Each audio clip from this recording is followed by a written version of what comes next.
Meanwhile, Uganda's Ministry of Health late Saturday reported 84 new cases of COVID-19, the highest daily increase so far, bringing the nationwide tally to 413.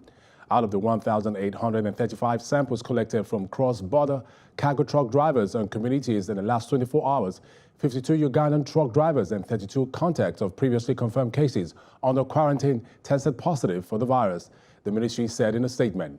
It has been the highest daily increase in COVID-19 cases since the index case was confirmed on March 21. A total of 72 recoveries and no death has so far been reported in the country, according to the ministry. And joining us live is Professor Kilian Songwe, a principal consultant. Thank you, Professor Kilian, for joining us on the news. Yes, good afternoon. And how are you doing today? Wonderful. It's a great day out here in Kampala. Great to know. Now, Uganda today had its highest daily cases so far. What do you think is responsible for this? Yes, right now in Uganda, the UN still reports that we still have sporadic cases. And I think the numbers that you just mentioned are truly sporadic. I think they are all centered in one specific place. There is a region, one of our points of entry called Legu. And Elegu has been showing some very high numbers of late with the truck drivers in that area. And this is a border area with South Sudan. And when we look at the numbers of tests in South Sudan of late has tested less than 10,000 people for its total population. So we're not surprised with the numbers that we are seeing on that particular part of the border.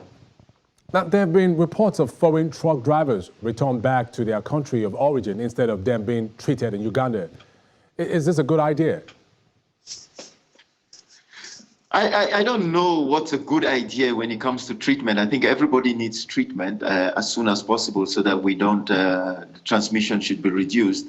But I think in the East African community, what is going on is the ministers of health have since met. They've had a couple of meetings where they've had some agreements on cross-border testing and testing of their drivers before they come to the border. So I think as a region, they have an understanding, they have an agreement to be able to test their drivers before they go across borders. And I think the issue here is ensuring that they're implemented. But again, for the country of Uganda and for all the African countries, one of the bigger concern that they have, which I think all the countries in the world have the same concern. You need to think about your hospitalization. How many beds do you have? What kinds of space do you have to be able to put people in isolation? And if we continue to have these kinds of numbers in Uganda from our border posts that are going to be taken care of by Uganda, this is a 42 million population country. And should there be any reason for a spike here, and we've already filled up the houses with point of entry truck drivers, then we might be in a problem because hospitalization beds is one of the big key signals for making a determination on the rate of lifting the lockdown. Professor Kilian, with over 6 million COVID-19 cases confirmed worldwide and countries that are beginning to ease their lockdown because of the economy, don't you think the numbers will spike? It's a very, very tough decision for countries to make. I'm just looking at the African continent right now. Just last week or the week before, the United Nations Economic Commission for Africa just released a report that shows that over $65 billion is lost per month under the lockdown.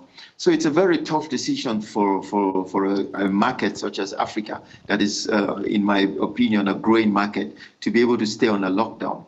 However, I think one of the things that Africa has an advantage to right now is that they're coming way behind the curve. So there are a number of things that as a continent we have learned. Number one, I think understanding the virus in terms of hospitalization rates has been very important. Understanding how the lifting of the lockdown is going to happen in a very phased approach is also very important.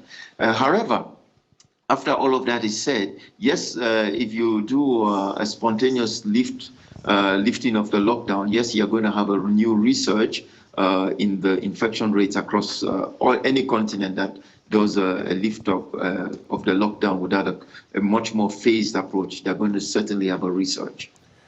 Professor Kilian Songwe, thank you very much for joining us on the news. Thank you so very much indeed for having me.